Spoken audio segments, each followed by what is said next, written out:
Ali bin Abi Thalib menyebutkan sungguhnya hati manusia itu diumpamakan seperti bejana, seperti wadah. Wa khairuha, maka sebaik-baik hati manusia yang mampu menampung banyak segala pelajaran yang baik. Seapik-apik menungsa itu hati yang mampu kemudian menjadi wadah, mampu menjadi kemudian penampung segala sesuatu kebaikan yang banyak. Karena kita tahu tidak ada ukuran dalam jumlah ukuran yang banyak sekalipun hati itu tetap memadai. Sampai nggak diajari ngatakan mulai semenjak lahir sampai mati, hati itu tetap mencukupi kok untuk menjadi wadah terhadap apa yang namanya kebaikan yang nanti kemudian masuk ke dalam hati manusia. Makanya kemudian sebaik-baik hati manusia itu maka adalah yang mampu menampung, yaitu menampung banyak kebaikan. Dengan yang menampung kebaikan ini maksudnya begitu panjenengan kedua, tiap-tiap Anda itu keluar dari majelis taklim, tiap-tiap Anda kemudian keluar setelah mendengar nasihat terbaik di dalam hidup, lantas begitu panjenengan keluar, di dalam hati itu tersimpan cahaya kebaikan, kemudian melahirkan amalan-amalan soleh yang banyak. Maka itu yang dimaksud, yaitu sebaik-baik hati yang mampu banyak menampung kebaikan.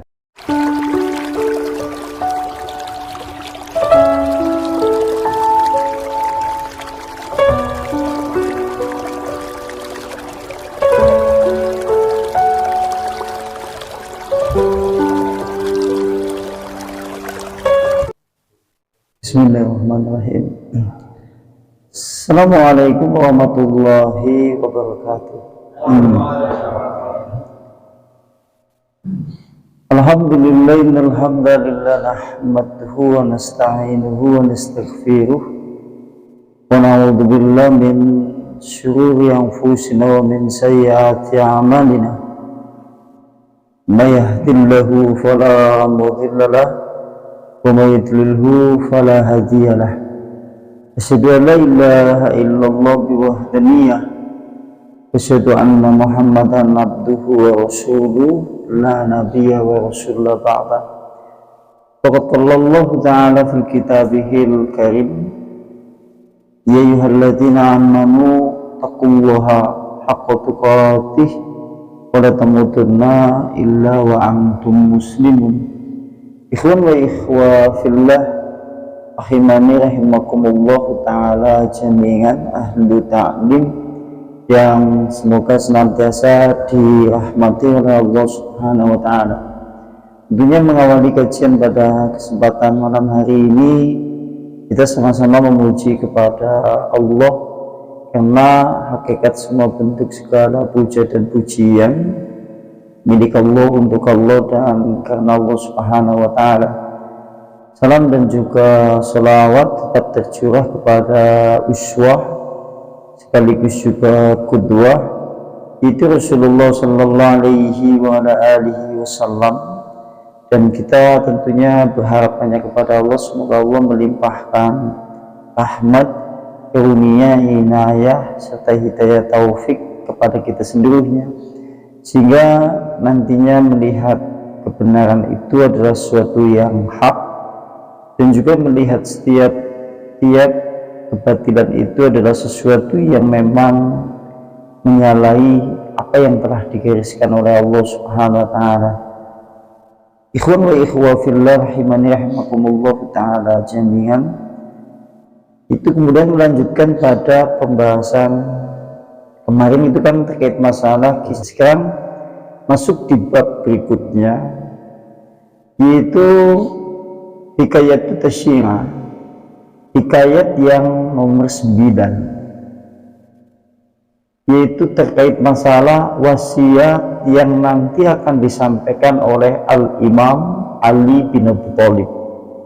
Jadi dalam kesempatan malam hari ini nanti kita akan banyak berbicara, yaitu wasiat atau perkataan hikmah atau petuah, kata-kata mutiara yang lahir dari seorang sahabat Nabi, sekaligus juga anak paman Nabi, dan sekaligus juga mantu Rasulullah, dan sekaligus juga khalifah yang nomor 4, yaitu khalifah Al-Imam Ali bin Abi Thalib. Cukup terkenal dalam kalangan sahabat-sahabat Nabi. Kalau suatu saat kemudian kita mendengar seorang tokoh Imam Ali bin Abi Thalib, di sini disebutkan, hadatsana telah menyebutkan kepada kami Ahmad bin Ubaid, telah menyebutkan kepada kami Ahmad bin Ubaid. Qala berkata Ahmad bin Ubaid, akhbarona telah menyebutkan kepada kami Ali bin Muhammad Al-Madani, dari Ali bin Muhammad Al-Madani. Qala berkata, yaitu Ali bin Muhammad Al-Madani. Qala berkata Kumail, berkata Kumail ibn Ziyad, berarti berkata Kumail bin Ziyad. Dia berkata itu Kumail bin Ziyad, akhadha biyadi Amirul Mu'minina Ali bin Abi Thalib. Khalifah Ali bin Abi Thalib, Amirul Mukminin, dia pernah memegang tanganku. Kata beliau, kata Kumail bin Ziyad, Ali bin Abi Thalib pernah memegang tanganku. Karamallahu wajhah, mudah-mudahan Allah memuliakan wajah beliau, yaitu wajah Ali bin Abi Thalib. Lantas tatkala kemudian beliau Ali bin Abi Thalib memegang tanganku, wa ahrajani ila nahiyah bil jaban, dia lantas membawaku berjalan menuju satu daerah yang disebut dengan Al-Jaban. Kata Kumail, aku pernah dipegang oleh Ali bin Abi Thalib. Lantas kemudian Ali bin Abi Thalib membawaku menuju satu lokasi, satu tempat yang bernama Al-Jaban. Lantas kata beliau Kumail, falamma asharona jalasa summa tanafasa, maka tatkala kemudian di tempat yaitu yang bernama Al-Jaban itu, akhirnya kemudian kami bermalam, tekan bengi sampai malam. Lantas begitu malam tiba, kemudian gelap menyelimuti, lantas kemudian summa tanafasa, kemudian Ali bin Abi Thalib dia mengambil nafas yang panjang kemudian duduk. Begitu kemudian malam tiba, kemudian berhenti duduk, kemudian Ali bin Abi Thalib mengeluarkan nafas yang panjang, maksudnya ya seperti itu. Lantas kata Kumail, summa qala, setelah dia kemudian mengeluarkan nafas yang panjang, dan dia berkata, yaitu Ali bin Abi Thalib kepada Kumail, ya Kumail ibn Ziyad, wahai Kumail bin Ziyad, katanya, kata beliau itu kata Ali bin Abi Thalib, inna hadhil kulluba awniyah, katanya, sesungguhnya hati ini, maksudnya sesungguhnya hati manusia itu awniyatun, seperti wadah. Kata beliau, sesungguhnya hati manusia itu seperti wadah. Bahkan kalau menurut hemat kami, awniyah diumpamakan oleh Ali bin Abi Thalib untuk menggambarkan hati manusia. Karena kita tahu yang namanya hati manusia itu menampung segala sesuatu, keburukan, kebatilan, cahaya, keimanan, ketakwaan, takut kepada Allah, kemudian dan yang lain-lain. Yang namanya hati itu diumpamakan seperti wadah. Bahkan kalau dalam konteks hadis Nabi yang masyhur, di dalam tubuh manusia itu terdapat sesuatu yang cukup penting. Apabila kemudian segumpal darah itu kemudian baik, maka seluruh anggota tubuhnya menjadi baik. Apabila kemudian segumpal darah itu jelek, maka seluruh anggota tubuhnya menjadi jelek. Segumpal darah itu adalah hati. Nah, hadis Nabi kan disebutkan seperti itu. Ali bin Abi Thalib menyebutkan sungguhnya hati manusia itu diumpamakan seperti bejana, seperti wadah. Wa khairuha, maka sebaik-baik hati manusia yang mampu menampung banyak segala pelajaran yang baik.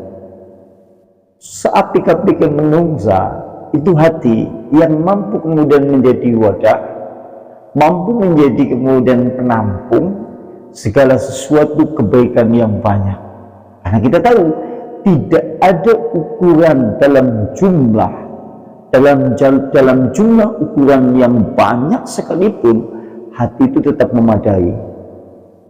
Sampai nggak diajari ngatakan mulai semenjak lahir sampai mati, hati itu tetap mencukupi kok untuk menjadi wadah terhadap apa yang namanya kebaikan yang nanti kemudian masuk ke dalam hati manusia. Makanya kemudian sebaik-baik hati manusia itu maka adalah yang mampu menampung, yaitu menampung banyak kebaikan. Dengan yang menampung kebaikan ini maksudnya begitu panjenengan kedua, tiap-tiap Anda itu keluar dari majelis taklim, tiap-tiap Anda kemudian keluar setelah mendengar nasihat terbaik di dalam hidup, lantas begitu panjenengan keluar, di dalam hati itu tersimpan cahaya kebaikan, kemudian melahirkan amalan-amalan soleh yang banyak, maka itu yang dimaksud, yaitu sebaik-baik hati yang mampu banyak menampung kebaikan. Lantas berikutnya kata Ali bin Abi Thalib, ikhfad an aqululaka alaihi, ya Kumail, jagalah dan ingat-ingatlah dengan betul nanti apa yang aku akan sampaikan kepadamu. Kata Ali bin Abi Thalib kepada Kumail, wahai Kumail, aku ingin menyampaikan kepadamu sesuatu, aku ingin mengatakan kepadamu sesuatu, maka jagalah perkataan itu apa yang nanti kemudian aku sampaikan kepadamu. Kemudian dia, yaitu Ali bin Abi Thalib berkata, an-nasu salasatun, manusia terbagi menjadi tiga. Kata beliau, manusia itu terbagi menjadi tiga. Kata Ali bin Abi Thalib, yang pertama adalah nalimun robaniun.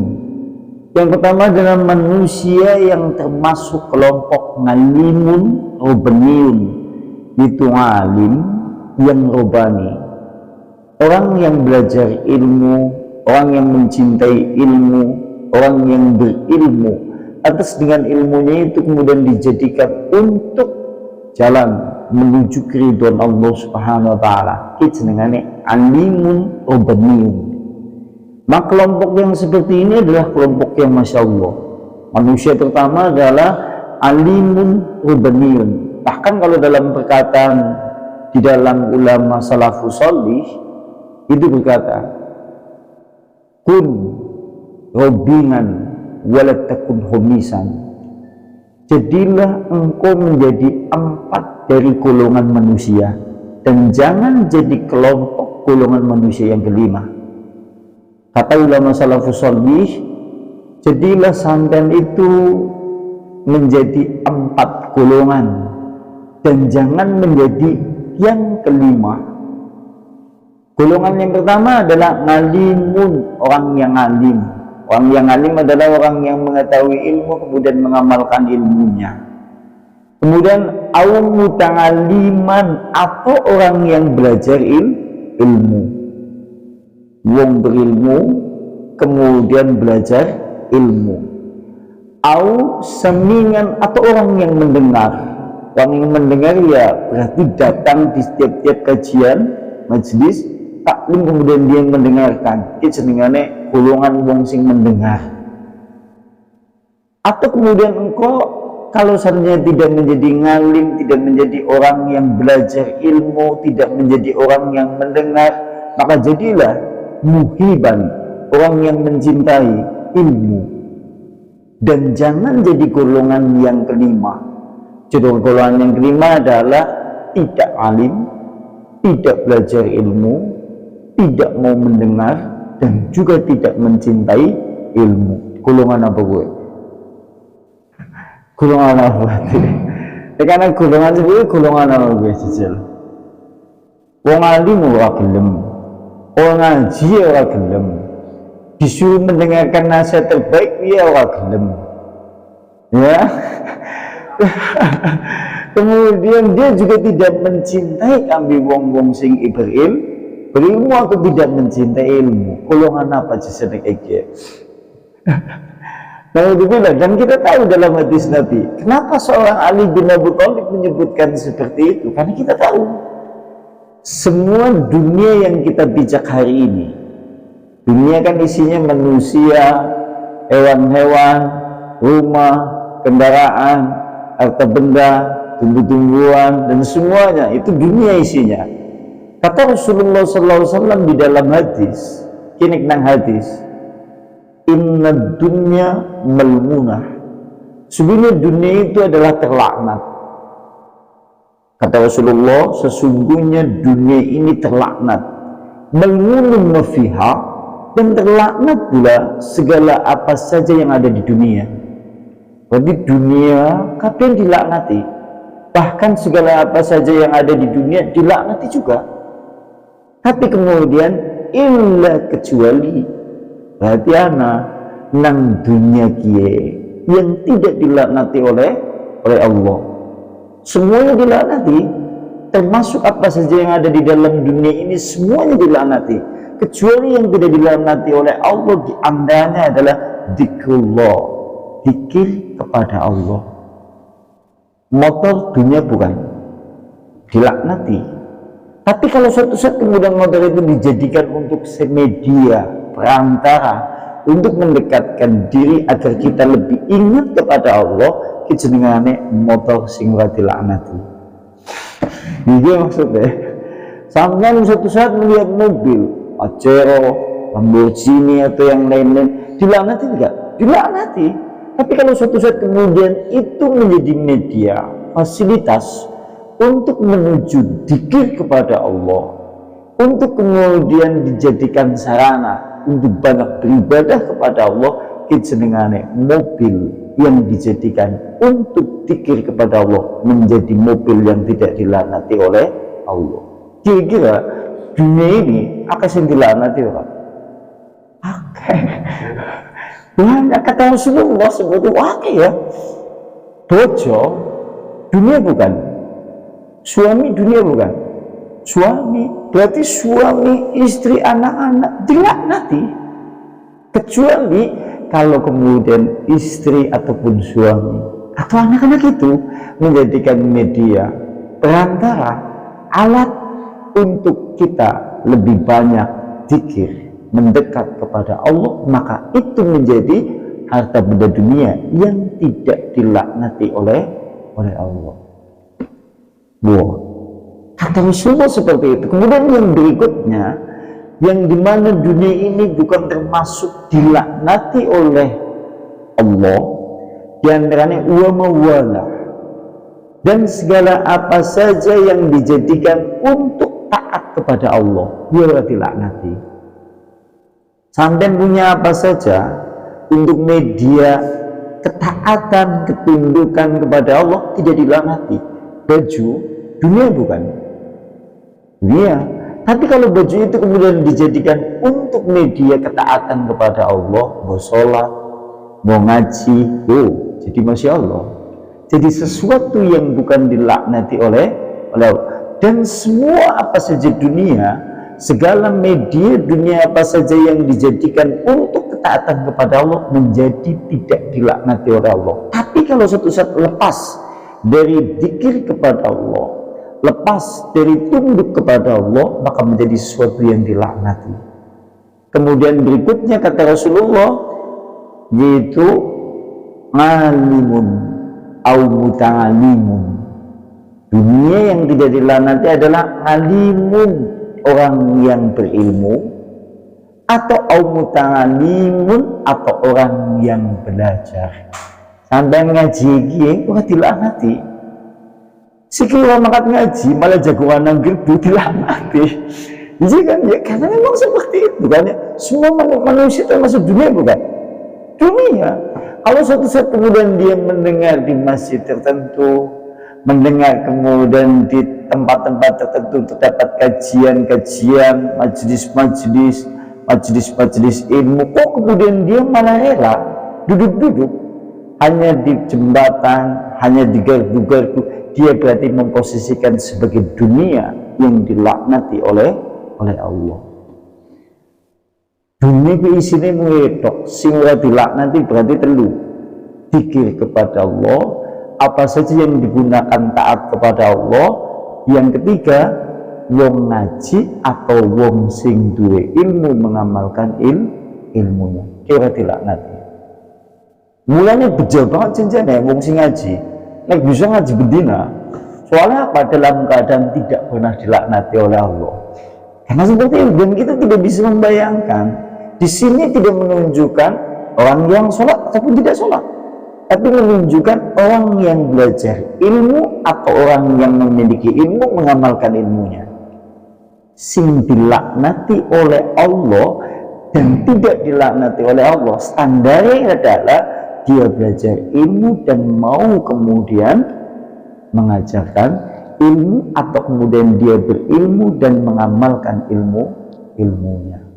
Yang ini kan orang menyebut ahli sedekah. Yang ini juga tidak menyebutkan ahli sholat, tapi ngalimun au muta'alimun. Sekalipun dia orang yang mendirikan sholat, orang yang bersedekah, termasuk kategori bukan dilaknati oleh Allah, termasuk yaitu dia menjadikan segala sesuatu untuk ketaatan kepada Allah. Berarti lepas dari keadaan seperti itu, manusia maka dalam keadaan dia dilaknati oleh Allah. 1 kali 24 jam, dia kira-kira dilaknatinya lebih akap, lebih sedikit. Iya kan ya? Waduh, dia dunia baik. Paling jenengan kan dulu pernah disinggung ya, di bab awal dulu kan disinggung, kalau tidak salah perkataan Amir bin Abdillah, kalau tidak salah, apa perkataan Hasan Basri, saya lupa. Yang pasti yang namanya dunia semakin hari semakin menjauh. Dunia semakin hari semakin menjauh. Sampai bekerja untuk kapasitas dunia, sekalipun Anda kemudian mendapatkan uang yang banyak, harta yang melimpah, tetap saja dunia semakin menjauh. Tapi akhirat dipedulikan atau manusia itu peduli, dia acuh ataupun tidak acuh, yang namanya akhirat semakin mendekat. Bukti apa yang namanya kemudian dunia menjauh? Buktinya manusia mendekati kematian. Ia bercita-cita mengumpulkan uang di dunia ini 2 miliar mungkin. Ia kumpul-kumpulkan. Akhirnya kemudian sampailah dengan jumlah 2 miliar. Tapi selang 1 hari setelah kemudian ia memegangnya, kemudian dia mati. Jenengane dunia semakin menjauh. Sing langsana mending kepengen 2 miliar nembe 200 mati. Hati saya boleh. Kan banyak yang seperti itu ya. Dia tidak menyadari yang namanya dunia yang dia kejar, bok ngasih mati-matian, tetap saja semakin menjauh.